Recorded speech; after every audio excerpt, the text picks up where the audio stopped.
actually have. If I was to search what you do, would you come out on top? Not your company, would you come out on top? If not, this whole session will help you.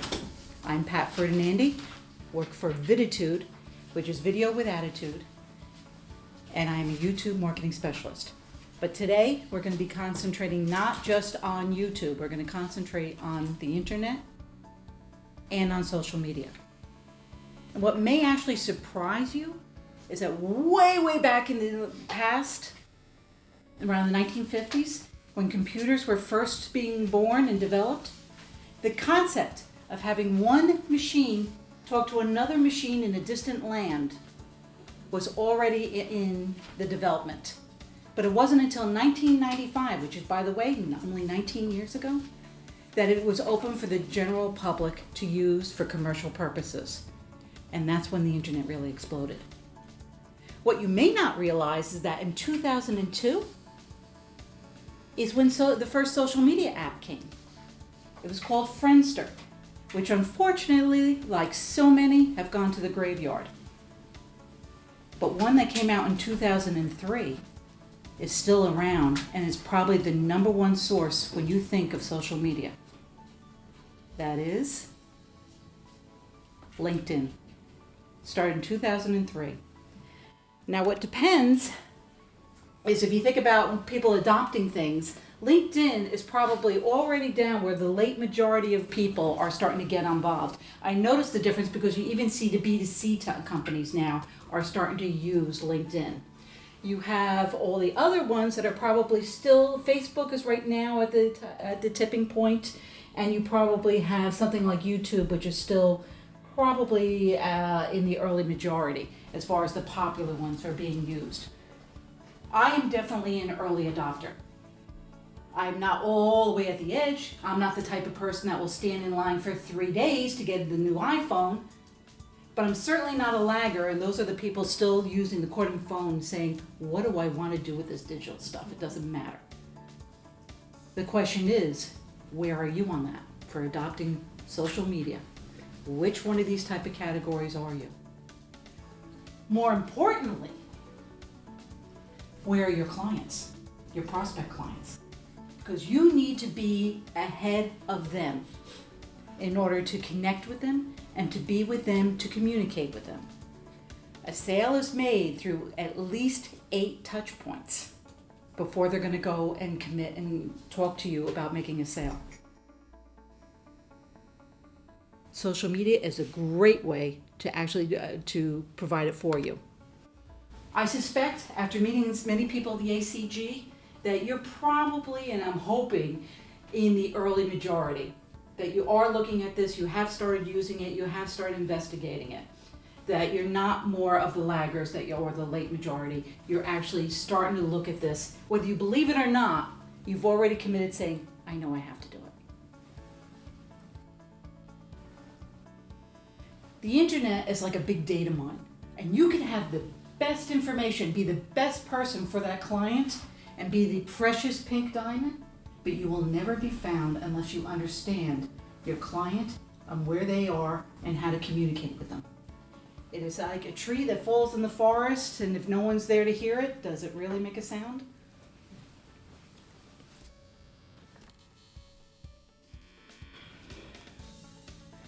I was on the treadmill a couple of weeks ago, and they were interviewing for the CNBC's 25th anniversary, and one of my favorite guys is Howard Schultz and how he built Starbucks. And this is what he said on there, is that unless you start thinking about a digital and mobile strategy, you're going to be out of business. Now I put consumer in quotes because that's his specialty. He's talking about the consumer product of coffee. My background is that I'm now on my 3rd business that has used social media. I don't consider myself a social media expert, but I have used it successfully, and that's what I will share here. I have done B2B, business to business, B2C, hardcore products, touchable products, as well as services. And what I'm going to share today works in every scenario. But you got to accept today's reality. That's step number 1. You are competing with everybody's attention. We all now have attention deficit syndrome. I won't be surprised if even during this session you're going to start looking at your phone, checking your emails, making sure you didn't get anything, or check what the latest news is. You are competing as if it's a TV hooked to the internet and they're watching YouTubes, or they're using their tablet, or they're using their phones. And think about how they're using their phones. Even when they're in traffic. You know, they're not looking at the billboards anymore, they're looking at their phones. And that is why you need to be short and concise, like your 30-second commercial. These are the ones that I find are the most popular. There's plenty others. You can probably shout some out to me and I'll say yes or no of some of the social medias, but these are the ones I would focus on. The top one, let's go around like a clock. WordPress. Your website needs to be in some sort of WordPress now standard format because you can have a blog. Google has 95% of all searches. They use these things called spiders, which crawl the internet looking for what is new. Your static website is losing more and more credibility and becoming less and less known because it's not updated. It says, okay, no new information here. I'm not going to go look at that. I'm not going to record that. Put a blog where you're updating at least once a week, and the spiders will come back and start gathering the information, which is important for search. LinkedIn, been around for a while. If you have your own company or if you're part of a company, make sure they have a company page as well. I won't go into more details. They just did some changes on the company page, which I'm not thrilled with. She's smiling, she knows. Yes, they're not happy about it. I think they're catering the company pages more for the top 50 companies, the branding, versus us individuals. I'm a freelancer. I'm the only person that works for Viditude, but yet I still have a company page. I have things linked to LinkedIn so that it shows up and constantly updates my LinkedIn page. And then I also have my personal page, where the more recommendations, not endorsements. Endorsements are those little plastic things that you can't stop, pressing those little bubbles. You want to get recommendations, as many recommendations as possible. For those who are worried about compliance, you can form your own private groups.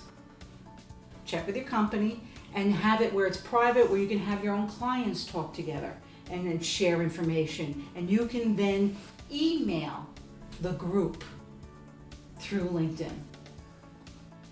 Twitter has taken down countries. It's why we know the hashtag bring back our girls. Do not underestimate Twitter. Yes, you can link pictures, you can link to your website from there, but basically the 140 characters are extremely powerful. And you can link it with LinkedIn so that all your status updates of Twitter wind up showing up on your LinkedIn page. Pinterest is more for women. I disagree a little bit with that. They say it's more women that goes on there. I only started using Pinterest for business maybe about 3 months ago, and I cannot tell you how much it's lifted up my own reputation and how it's been known. It's something where you pin pages, your favorite pages. So I have pages of some fancy devices that I would like to buy. So men are all saying, oh yeah, I like that one too. Especially Bluetooth speakers I'm looking at now. They also have where you can link any videos that you have, any images you have, anything you can pin to that, and people use it. It is something that is shareable. YouTube. I'm biased, I'm prejudiced. I think YouTube is the most powerful device you can use. Websites without a video on the home page is usually missed. Now, before you come out and say that, but the CEOs don't care about social media. They're not on social media. And I ask you, who creates the short list of who they do business with? And it's probably the 20s, 30s, and 40-year-olds that are given the charter, go find a management consulting company. And they check 10 sources on the internet before they pick who they want to talk to. Google Plus, nowhere near the size of all the other social medias, but extremely powerful because of one special feature. Hangouts on air. You have your own private chance to do a broadcast, to do a webinar that will automatically be stored on your YouTube channel. So you have a web camera, Actually, I had my husband set up, just make sure when you're not there, block that thing so that there's spyware going around so your webcam automatically goes on and records you. But it is the most powerful thing to draw people in and engage with them. You can have, when it's the public one, you can invite 10 guests, so you can invite people that you want to interview, have a regular interview type show, and that will be stored and shared. And again, YouTube is the most shareable item that you can use. It embeds on every platform. So Pat, is there any time limitation on how much video you can post on Google Hangouts? No, it used to be where it was shorter. Now I think they've changed that. That was actually about 5 months ago. You can go for hours. Really? Yes. Don't recommend it. No. Instead, what I recommend is creating a formal webinar, and that's something we can talk about a little later. Facebook, do not underestimate Facebook. Yes, there's a lot of talk about people that are saying they're going away, that they're starting to not use Facebook. They're the size of the third largest country in the world. That's how many people. It's going to take a long time before they all start leaving Facebook. And the power of why I like using both Facebook and LinkedIn, people are very serious on LinkedIn. They're just totally business focused. And social media is about getting to know people, becoming better acquainted with them on an emotional level. They'll tell you how many dogs they have. They'll tell you where they went on vacation on Facebook. They won't on LinkedIn. So if you want to call them and say, hey, I saw that you just went to Acapulco. How was it? What a great excuse. So I'm not talking about stalking your clients, but it is some way where it's very easy. The smartest thing Facebook did was to buy Instagram. Instagram is where those famous selfies, you take a picture with your phone and it's shared with all their friends saying, look, I'm sitting next to somebody famous, or here I am in front of this famous building, or this is my dog. There is actually a Facebook group of parrot selfies. People with their parrots. Believe it or not, I did not join the group, but yes, that does exist. So never underestimate emails. They're saying they're old. No, emails is a great trigger. There's a person that I know here that has helped me. We actually have helped each other. Cloud Marketing Labs. He's great at writing emails that get opened and causes action.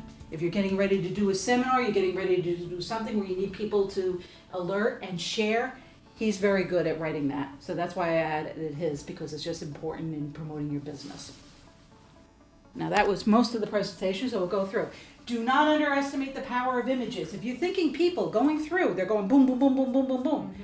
What's going to catch their eye? Something colorful, something different, with a quote that they believe and agree with, and they will share it.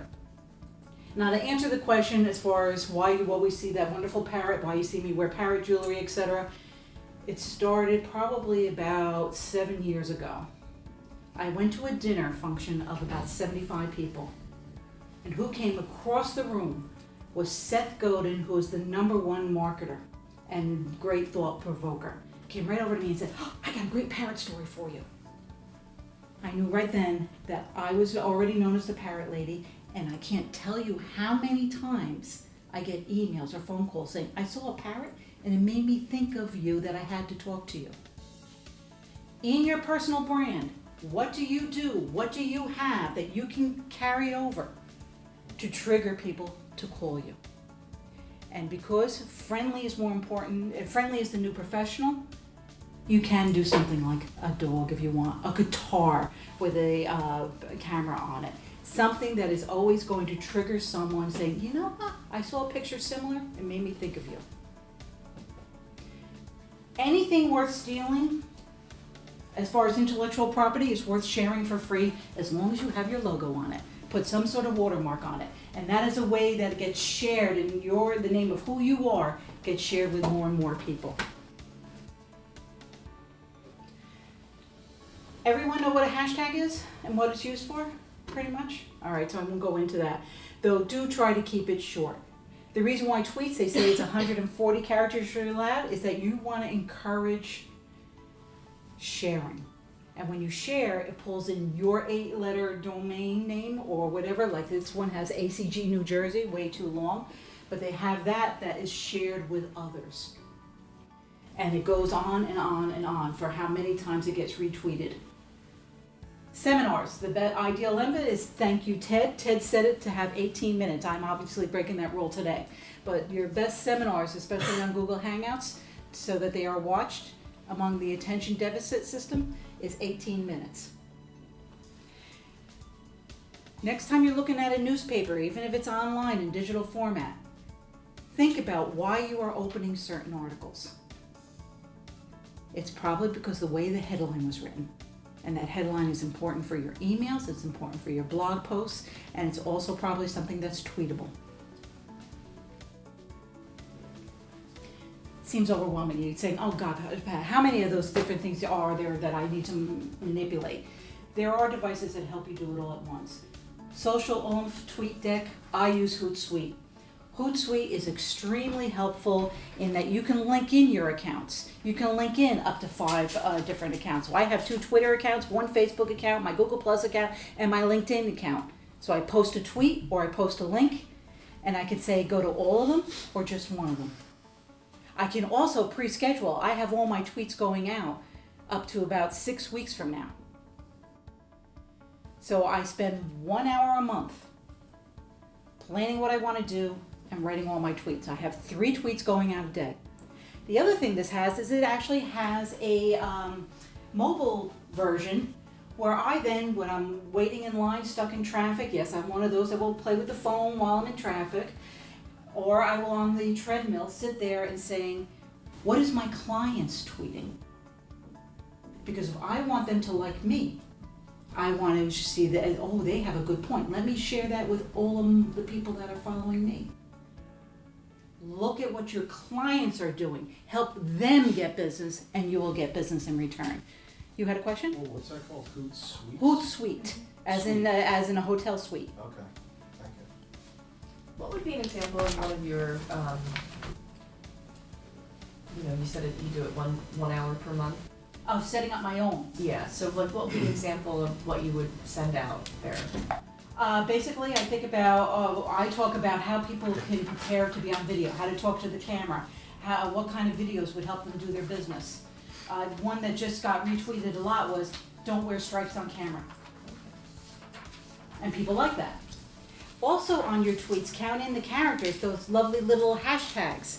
Because when you can create lists here and say, I want to see anyone that's talking about video. I want to see anyone that's talking about food brands. I want to see anyone that's doing baby stuff. You just do £, baby, and anyone else that's using it, you'll see what they're talking about. And that's a good way to also share and retweet. And it's amazing. Once you retweet someone, they automatically follow you. It's like, ooh, you're going to help me. And you'll start building your following. Whoops. Did I do? Yes, okay. I'm looking at the wrong page, that's why. Again, I ask, how is your Google juice? Are you known?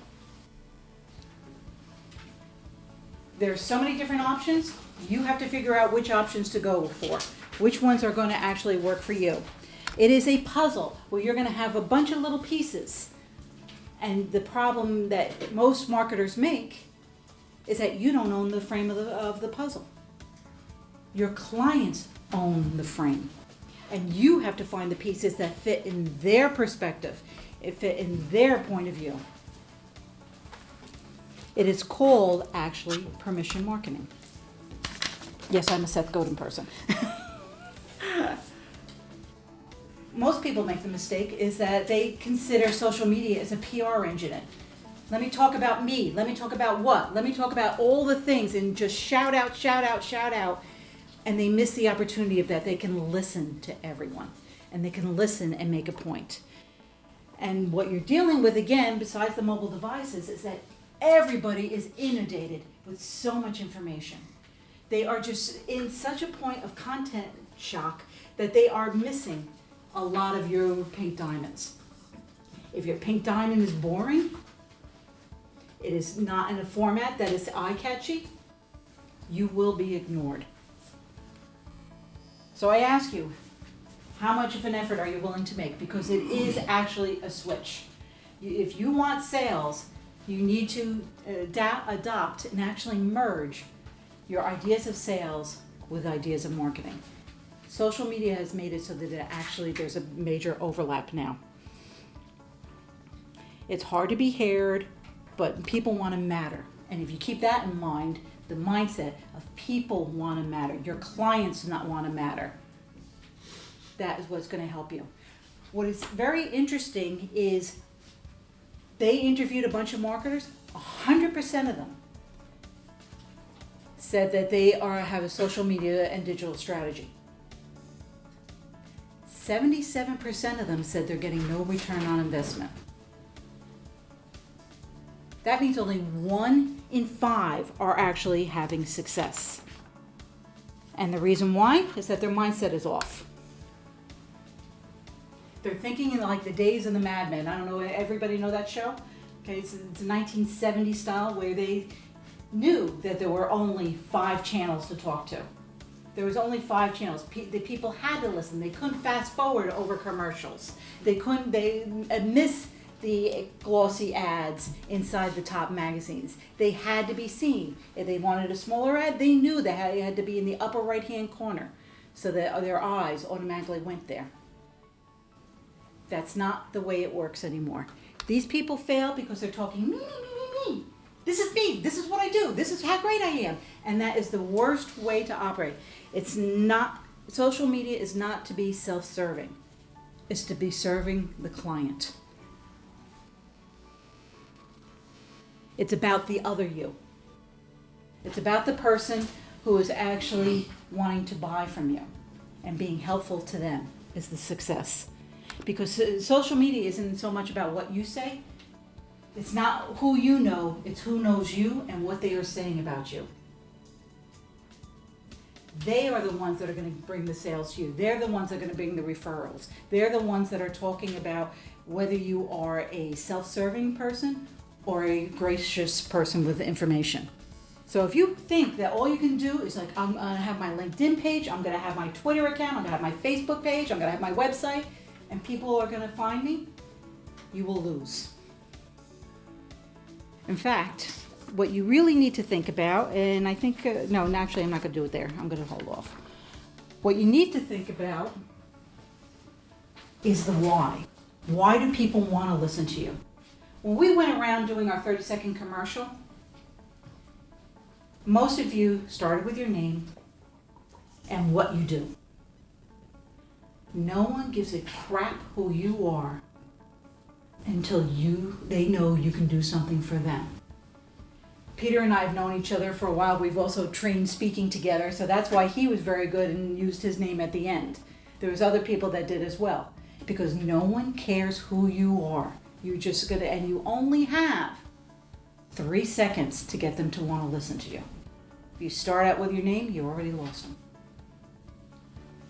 Simon Sinek wrote the book Start With Why. There's a TED video out there. Everyone know what TED is? I will, if you want, I can send you the link. It is an excellent 18-minute episode. What it's talking about now is that if you had the local store that really knew you, it's the story about the local store. 2 weeks ago, I went to an event, a networking event in Garfield, New Jersey. And I was there in line, making small talk with people, talking to them, and I said, I know it's after Easter, but I still want to go and stop at this chocolate place. What chocolate place? Everybody was asking. Oh, it's right here in Garfield. It's only about half a block. I said, well, why? I said, because around Easter time, the line goes around the block. Really? Where's this? Can you tell us how to get there and all that? Once I said it was around the block. I told the story about them. They were interested. And that's even on the topic of chocolate, which everybody loves. It's about your story. It's not about your friends, how many friends you have. It's not about the views, how many views you have. It's not about any of your fans. It's about, you could have two friends and one view of a video. If they buy from you, that's the sale. That's your metric.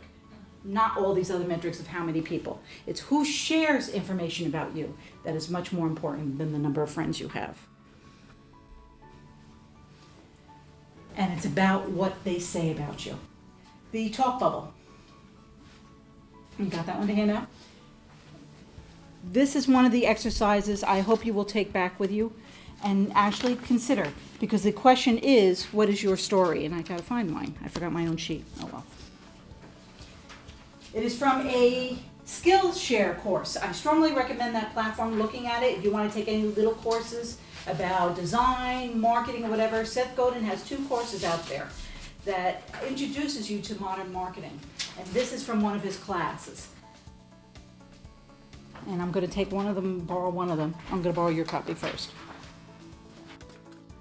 And what he asks is, when a loyal, happy customer talks to someone who isn't one yet, what do you want them to say?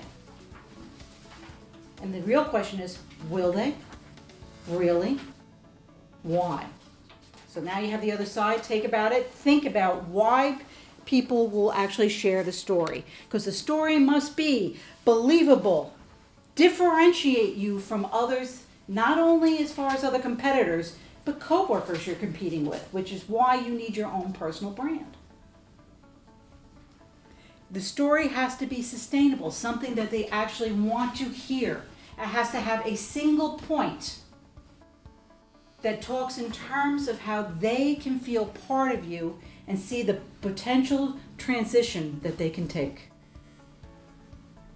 The story I always talk when I actually teach about video is about Snowball the dancing cockatoo. Everybody know about Snowball? Snowball's a cockatoo, which is a parrot that's like a Velcro bird. Can't leave you. Once you're gone away from it and it's all alone for a half hour, screeches louder than a jet engine because they're used to talking across a rainforest. Well, this poor owner said, I can't take care of this bird anymore, and dropped it off at a sanctuary, a rescue organization. Said, look, this bird is going to go nuts in about a half hour. Just put on this CD. It's the Backstreet Boys. She did. And she was absolutely amazed. What she did was they took her little cheap flip camera, or the other one that was out there that was popular, dark room, horrible, grainy, and took a video of it, uploaded it to YouTube, and said to all her other workers, as far as at the rescue, all her helpers, other sanctuaries, you gotta see this. Because as soon as the Backstreet Boys went on, started dancing to the music better than any guy I knew in high school and college, was right to the beat, wound up being shared with their friends and their friends and their friends. Now, last time I checked, 5.7 million views. Which, of course, I said views are not so much as important as it is for nonprofits, because she had a little donate button at the bottom. Now, not everybody donated, but I'm sure not everybody just donated $1. 5.7 million views. It was picked up by the media. It was picked up as far as to the point where she now wrote a book about the story and the life of Snowball. The money started coming in like water, and that's because of the shareability. Where's the video? Excuse me? Where's the video? If I could get to that, I could show it to you. I want to see this bird. Well, now you know what to look for. Snowball dancing cockatoo will come right up. Your success is caring about other people. You will get more shares, you will get more notice if you are helpful. Think in terms of making their life better, and you will have much more success. Because what you're talking to is your tribe. You are talking to people that want to connect with you because they want to be part of this community. They want to be part of you, and they have almost like their own private little handshake because they feel as if I'm different. Pride of ownership, pride of being part of the group. Those are the people that you're trying to reach. It's what matters to them now is what you tweet about, what you status update, what you blog about. Old book of sales called How to Swim with the Sharks and Not Get Eaten Alive talks about understanding your clients, asking these 150 questions. It's not so much the demographics, except that you'll know that certain people will hang out more in LinkedIn, some people hang out more in Facebook, those kind of things you'll find out from demographics. But going to the point and finding out what really matters to them is what is of interest. It's about their circumstance. That's what you're talking to. Their circumstance that differentiates you. Because, let's face it, I get an email once a month from Fidelity, Merrill Lynch actually also, Morgan Stanley, all of them, they all talk the same thing. I don't spend my time reading it because it's all the same stuff. There's nothing that's different. They're just talking too general, nothing that pertains to me at my moment. What is your key is coming up with defining your story through the eyes of making a difference in what matters to them. And there's a little form that you can hand out that's going to be handed out by the woman that wrote this book, The Difference. She has a little framework with a bunch of questions. Go through those questions. It took me 2 days of thinking of what would I say is my story, to come out and say, well, what is it that really matters to the people I'm trying to reach? And that's when I realized actually that don't even bother talking to laggers, talk to those that are only early adopters. Those are my clients. You must touch them at the heart, because once you touch a person at the heart, they'll open up their wallets. They want to be part of your community. What's more important, as a quote to quote her, what's more important than building awareness is what you plan to do with it once you've got it. And you'll see a reverse side of that form is once you come up with your story, that's her checklist of saying that where your story has to appear. And you have to think about, how am I going to get it out there? Quality matters. If you have mistakes, you have spelling mistakes, you have grammar mistakes, that will be noticed and you will not get them to return. Context. You can't talk about corded phones so much anymore unless you're talking to an antique market. You need to talk about things that are trending now. All the social media sites will tell you what is currently trending. If there's something there that you're saying, you know what, I can apply this to what I do, and that will be helpful to the clients, you'll make sense. And you'll get followers or you'll get noticed. Structure. Every story has a beginning, a middle, and an end. It talks about a transition, and it talks to the heart. My favorite story is a perfect example, is if you remember, in last year, seconds after the third quarter of the Super Bowl, the lights went out. And one brilliant marketer tweeted a picture. Now, yes, it has an Oreo in there. Yes, he has his watermark, which I say must be on every single one of your pictures. But it's not about them. It's telling them, don't panic. You can still dunk in the dark. That went viral. In fact, people still are using this as an example. Think about how you could do something like this on yourself. What is it that people use your product for? Can you create a tweet about that? Can you create something, an image, where you can use, like this one for the Oreo? It's a perfect example. And it was less than 30 characters.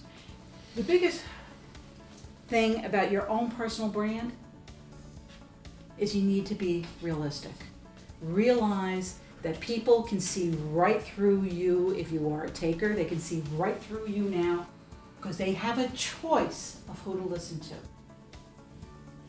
I've been told many times that my smiles, my informal approach makes people feel comfortable to come talk to me. So I make sure that all my tweets, my status updates are friendly, that they are open. People have told me that I'm generous. I make sure everything I do is something of value. I give it away because my name is always attached to it. Friendliness over funny. If you're going to do anything funny, like my explainer video, I had so many takes that my parrot finally got fed up with me that decided to take off my glasses. That is okay as funny when you're going against yourself. But don't share the jokes. Don't share all those things. Go instead be friendly, because friendly is what opens the door. Friendly is the new professional. If you think about Jeffrey Gitomer, top salesperson in the world, he says, All things being equal, people want to do business with their friends. Things not quite so equal, people still want to do business with their friends. You don't need more followers, you don't need anything else, you need more friends. And friendship takes engagement, and it takes time, and it takes persistence. People must feel comfortable that you will be there on a regular basis. My blog post comes out every Wednesday. They will see it every Wednesday, a new blog post. They know that I tweet 3 times a day. They are ready for it, they expect it. What most of you don't realize is that you have a curse of knowledge. Because somebody else is not only checking their emails, watching TV, and reading a book at the same time, and you're coming out with something that, because your head is there, talking about what you do, even if it's something of help, it's going to be forgotten. Because you don't realize that you need to talk to, actually, from the Big Bang Theory, to someone that's not like you. You need to phrase all your blog posts so that you are at their level, the audience, and carry them forward only 2 steps at a time to where you want them to think and where you want to make them believe. Sheldon knew his engineering news, or what is he, a specialist in? I forget, nuclear or whatever. Quantum String theory. physics. Thank you. String theory. That's it. And explaining to Penny, who is an expert in social interactions. And she tries to explain it to him. But they realize they have to try to talk to each other from their starting point. In fact, if you go back to the things, I had already said I can't talk to laggers. There's just no way. I just talked to them. I said, "Do you have a website?" Yeah. So I know, oh, that's good, very nice. And I move on, or I talk about the weather. I talk about animals, obviously. Because if you ever want to really build a connection with someone, ask them about their pets. There's, it doesn't matter, dog, cat. I've had talked to people, found out they had snakes. Doesn't matter. They will always talk about their pets. And you will get the sternest person get the biggest smile. So I aim, even though I'm an early adopter, I talk within the early majority. I'll start here to see whether they're over on the lap, and then I will slowly move forward to see if I can get them towards actually buying from me. I talk very niche-y. Amazon is where it is today because it would sell books that only 1 or 2 people would buy. Emails that I was talking about from the financial people that actually come and talk too broadly is ignored. You're too much competition. You're going to be buried by everybody else. Don't worry about it. Go for the long tail. Talk about something niche. Talk specifically to your tribe.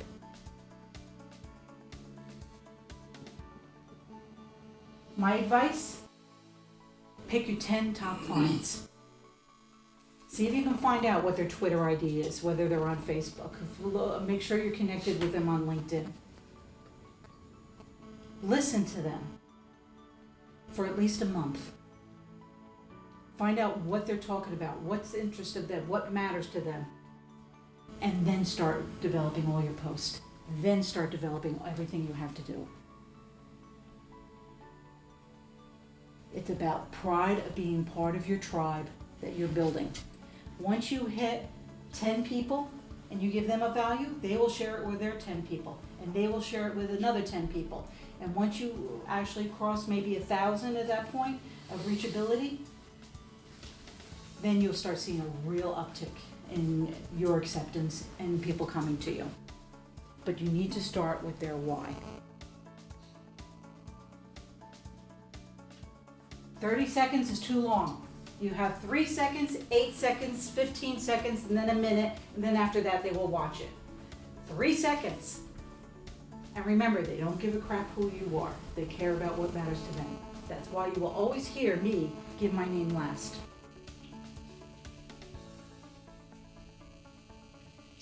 Because this is mostly B2B, I would probably concentrate first on LinkedIn. Then if you don't have a company website, work on your website and your blog. Start developing that. Email campaigns. For larger companies, Constant Contact is the #1 provider. For those that are freelancers, MailChimp is the ones that's used. And they'll tell you what's the open, what's the share rate, everything else. When you make your email, make sure it has at least more helpful than it does selling.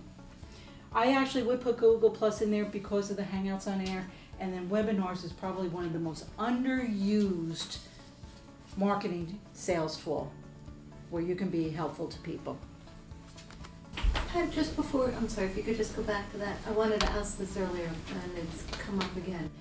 What I'm reading is that blogs are decreasing and YouTube is increasing, and particularly with the next generation and next generation and next generation. They're not as likely to read as they are to listen because of the where, why, and how they've been brought up in terms of the multimedia. Your blog can have can have images. Every blog post should have an image, and all of my blog posts have video embedded in it.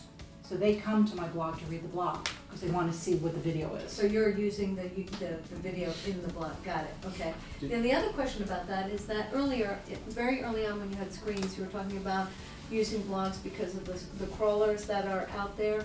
On our particular website, it's updated twice a week because of positions that are being updated and posted. So does that, if we're not updating on the blogging as much, then the crawlers, The crawlers are going to find because you're making changes, you're doing updates. Yes, that is definitely the case. I've done blogs for a long time, but I've taken blogs and pushed them out through Constant Contact. If I've edited them down because nobody's reading very much, and embedded some video as well. So I push them out as well in order to get some readership. Because many of my clients, their blogs are just so boring that one could cry over them. Yes, Yeah, absolutely. And actually, I'm going to talk about some blogs that I do recommend as examples next. You do your videos and your blogs, are they unlisted or do you leave them as public? I leave them as public. The only things I will leave unlisted is if I'm having a client review something. It's easier that way. Listed is the only way they can get it is through your blog. No, through my blog. They can get to it through YouTube. My point is that you put it as unlisted, the only way they get it is if someone sends your blog. Right, and I don't want that. Because one thing is who owns search? Google. Who owns YouTube? Google. So they will search that. But understand about the spiders, they notice text. They don't know that it's an image. They don't know that it's a video. So that's why text is also important.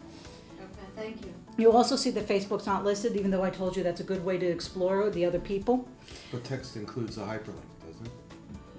Yes, careful on the hyperlinks. If you're buying links, Google is smelling that and slapping you down. But if you're hyperlinking back to your website or to some important content, it's worthwhile. Yes. You can direct people to what they read on your website. They don't read much, by the way. And that goes, thank you for the lead in, because then that goes to my virtual mastermind group. And you will see certain people. Jeffrey Gittimer has a weekly e-zine that comes out called the Sales Caffeine. Sign up for it. And what he has is 5 different articles, some actually written by contributors. But he only puts the first 10 lines of the blog post and then says, if you want more, go. It works. You have Gary Vaynerchuk, and I actually drove by the wine library. He was one of the early adopters of YouTube that sat there knowing that his audience was those that did not know wine, but were not quite sophisticated enough to be like the wine snobs. So he would tell it and say, it smells like your own dirty feet after going through soccer. And it just graded his following. He's also a huge Twitter user. If you follow him on Twitter, and what he talks about in his Twitter is he comes out with answering questions. So people can send him saying, I'm getting ready to propose to a woman and we're at a fish restaurant. What do you recommend? Oh, buy this wine. And you buy this wine, use this wine, it's reasonable price, etc. He will actually engage with you on a one-to-one. His belief in his latest, that's not his latest book, but his latest book is Jab, Jab, Jab, Right Hook, which means give, give, give before you do an ask. It's really give 8 before you ask for a sale. Patricia Fripp at the bottom. She is one of the top speech coaches. I actually went to her advanced speech classes. She now started a virtual training, which is online, which is something new where you need to belong to the community to take her classes. This is Seth Godin. He writes a blog, that's his focus. He has a blog every single day. I start my day with it, thought-provoking, and that's what I work with. Then you have Alan Weiss is the consultant to the top 1%. Arrogant, but has a great web series called Writing on the Wall that talks about marketing, talks about sales. Bernadette, you have her item there. and that is Simon with the start of Y. Those are other people that I read about and talk about. But for blogging, go to watch both Seth Godin and hers, The Story of Telling, talking about building your brand. For sales and for emails, and he also has some great videos as well. He uses Pinterest well. I started using Pinterest because of him. It's Jeffrey Gitomer. And then, of course, Gary is the younger crowd. If you look at his information, it works well. You will see, for any intellectual property lawyers, please look the other way, that I have been using a lot of the Gaping Void. His story. He used to meet you and say, can I have 2 of your business cards? Oh, you want 2? Here, take 2. And he would draw these things with some sort of quote on it. That is what, and I will try to end this quickly. Basically, he would use that and hand it back to someone. Custom, specific for the person. And they'd say, hey, look what he did for me. Look at this. Isn't this wonderful? This is great. Oh, could you do one for me? Yes, absolutely. He then graduated to having pictures purchased for corporate walls, doing special business cards, and he now has his own gallery showing. All from giving away something for free that will be talked about, that has a reference to him. Other person, if you are into Facebook, Jared Stuffed Cupcake, and as they say in the wedding, always spend money on the cake and make sure everybody leaves with something sweet in their mind. These are her cupcakes. She uses Instagram extremely well. She goes and does many weddings. She does many specialty events. And she takes a picture. She'll take a selfie with them. And they say, oh, this is for my wedding. So, of course, they share it with all their guests. This is all my little kid's birthday. That owner shares it with all their people. She's now started from a single store that has 2 locations. She has a marketing agreement with Frozen Peaks and is getting ready to open up her own franchise, all through the use of the word of mouth through social media. Pat, Yes, who's the woman that you said for the speeches? Patricia Fripp, Fripp? Fripp. If you want other information, of course, Google me. But let me start and do my own little pitch, is that if you're going to do all of social media, that's your website. That's your status updates. That's your impact of your LinkedIn. That's a single explainer video that says why you, why now. If you want juice, I have to tell you I'm prejudiced, but I think YouTube is by far the best. Are there any other questions? How do you get around people being afraid to open your links or your, using viruses and whatnot? Peter, do you want to talk? Can you talk to that one as far as security and as far as people's worry about the links? It is an issue, but I think with the headlines, which is what Pat talked about a little while ago, you need to have something either provocative or enticing or something that they would want to open. People should be more wary than they are. I think it's not a question that they're worried about viruses, because if they were, they wouldn't click on anything. And they shouldn't be clicking on a lot of stuff. But if you make it interesting for them, they will be clicking on it. And it's really difficult to get past that. You need to give them 4, 5, 6 interesting topics or interesting headlines, and then you'll find that they start to engage with you. I found about half the people that said that they never got in constant contact. It was because there was no interesting information in the headline. Very, very true then.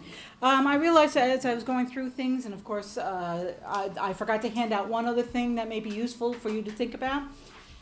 And it's Seth Godin's list of P's to help you develop also your story.